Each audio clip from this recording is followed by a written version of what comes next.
भजन संहिता अध्याय 50। सच्ची आराधना, आसाप का भजन। सर्वशक्तिमान परमेश्वर यहोवा ने कहा है और उदयचल से लेकर अस्ताचल तक पृथ्वी के लोगों को बुलाया है। सियोन से जो परम सुंदर है, परमेश्वर ने अपना तेज दिखाया है। हमारा परमेश्वर आएगा और चुपचाप न रहेगा। आग उसके आगे आगे भस्म करती जाएगी और उसके चारों ओर बड़ी आंधी चलेगी। वह अपनी प्रजा का न्याय करने के लिए ऊपर के आकाश को और पृथ्वी को भी पुकारेगा। मेरे भक्तों को मेरे पास इकट्ठा करो, जिन्होंने बलिदान चढ़ाकर मुझसे वाचा बांधी है। स्वर्ग उनके धर्मी होने का प्रचार करेगा, क्योंकि परमेश्वर तो आप ही न्यायी है।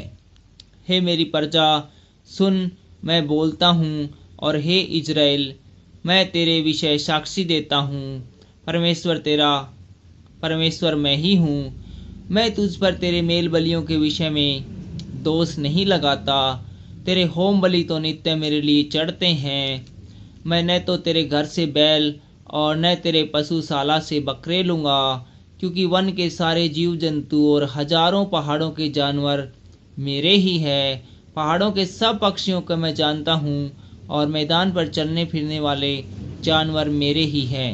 यदि मैं भूखा होता तो तुझसे न कहता, क्योंकि जगत और जो कुछ उसमें है वह मेरा है। क्या मैं बैल का मांस खाऊं या बकरे का लहू पीऊं? परमेश्वर को धन्यवाद ही का बलिदान चढ़ा, और परम प्रधान के लिए अपनी मन्नतें पूरी कर। और संकट के दिन मुझे पुकार, मैं तुझे छुड़ाऊंगा और तू मेरी महिमा करने पाएगा। परंतु दुष्ट से परमेश्वर कहता है, तुझे मेरी विधियों का वर्णन करने से क्या काम? तू मेरी वाचा की चर्चा क्यों करता है? तू तो शिक्षा से बैर करता और मेरे वचनों को तुच्छ जानता है। जब तूने चोर को देखा तब उसकी संगति से प्रसन्न हुआ, और पर स्त्रीगामियों के साथ भागी हुआ। तूने अपना मुंह बुराई करने के लिए खोला, और तेरी जीभ छल की बातें गढ़ती है। तू बैठा हुआ अपने भाई के विरुद्ध बोलता और अपने सगे भाई की चुगली खाता है। यह काम तूने किया और मैं चुपचाप रहा, इसलिए तूने समझ लिया कि परमेश्वर बिल्कुल मेरे समान है। परंतु मैं तुझे समझाऊंगा और तेरी आंखों के सामने सब कुछ अलग अलग दिखाऊंगा। हे परमेश्वर के भूलने वालों, यह बात भली भांति समझ लो।